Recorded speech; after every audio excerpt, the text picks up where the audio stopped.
जानकारी दी गई है। तो सुरक्षा को लेकर के आज सुनवाई हुई हाईकोर्ट में। यूनियन ऑफ इंडिया ने अपना शॉर्ट रिप्लाई दिया है और सुरक्षा को लेकर के मामला अंडर कंसिडरेशन है, ये अभय चौटाला के वकील की ओर से कहा गया है। हमने प्रदेश से बाहर भी वाई प्लस सिक्योरिटी की मांग की हुई है।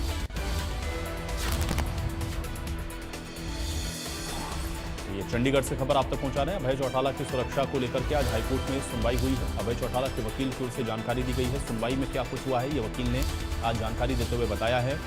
यूनियन ऑफ इंडिया ने अपना शॉर्ट रिप्लाई इसके ऊपर दिया है और सुरक्षा को लेकर के मामला अंडर कंसिडरेशन है, ये कहा गया है। हमने प्रदेश से बाहर भी वाई प्लस सिक्योरिटी की मांग की हुई है, ये अभय चौटाला के वकील की ओर से आज बताया गया। तो मामले में सुनवाई हाईकोर्ट में हुई है अभय चौटाला की सुरक्षा को लेकर के। ये चंडीगढ़ से खबर है और अभय चौटाला के वकील की ओर से जानकारी दी गई है इस मामले को लेकर के।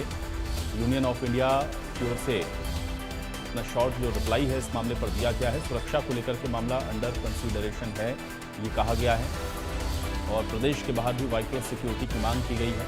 इसको लेकर के ये रिप्लाई आया है, शॉर्ट रिप्लाई है जिसमें मामला अंडर कंसिडरेशन है, ये कहा गया है। तो चंडीगढ़ पुलिस को उनके घर सुरक्षा देने के निर्देश और 5 मई को इस पूरे मामले में अगली सुनवाई होगी। तो चंडीगढ़ पुलिस को उनके घर सुरक्षा देने के निर्देश कोर्ट की ओर से दिए गए। 5 मई को अब मामले में अगली सुनवाई होगी, ये आज अभय चौटाला के वकील की ओर से जानकारी दी गई। चौटाला जी का परिवार आज माननीय हाईकोर्ट के अंदर अभय सिंह चौटाला जी की सुरक्षा को लेकर एक महत्वपूर्ण सुनवाई हुई। उस सुनवाई के दौरान यूनियन ऑफ इंडिया ने अपना शॉर्ट रिप्लाई भी फाइल किया और शॉर्ट रिप्लाई में ये कहा कि जो सुरक्षा केंद्रीय एजेंसी से देनी है उसको लेकर अभी वो अंडर कंसिडरेशन है। तो हमारी तरफ से ये बात रखी गई, जब तक ये अंडर कंसिडरेशन है तो हमें कम से कम उस समय तक स्टेट से बाहर की सिक्योरिटी प्रोवाइड की जाए। जो वाई प्लस सिक्योरिटी पहले कोर्ट की में जाने के बाद हमें मिली थी, उस सिक्योरिटी को स्टेट से बाहर भी हमें प्रोवाइड किया जाए, क्योंकि जान का खतरा हमें लगातार बना हुआ है कि इनको थ्रेट है अभय सिंह चौटाला जी को। और यूनियन टेरिटरी के रिप्लाई के अंदर, जवाब दावे के अंदर भी उन्होंने ये माना कि अभय सिंह चौटाला जी की सुरक्षा को खतरा है, उनकी लाइफ को खतरा है।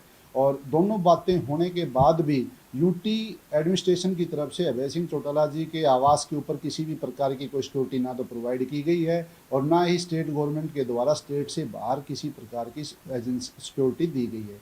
इस पर माननीय हाईकोर्ट ने एक बड़ा संज्ञान लिया और यूटी एडमिनिस्ट्रेशन को कहा कि केवल व्हीकल मूवमेंट, पेट्रोलिंग और जो व्हीकल की पेट्रोलिंग उससे सफिशिएंट नहीं है कि अभय सिंह चौटाला जी का परिवार जो आवास पर रहता है उनकी सुरक्षा पक्की हो गई। तो उन्होंने माननीय कोर्ट ने कहा कि उनकी कोठी के ऊपर सुरक्षा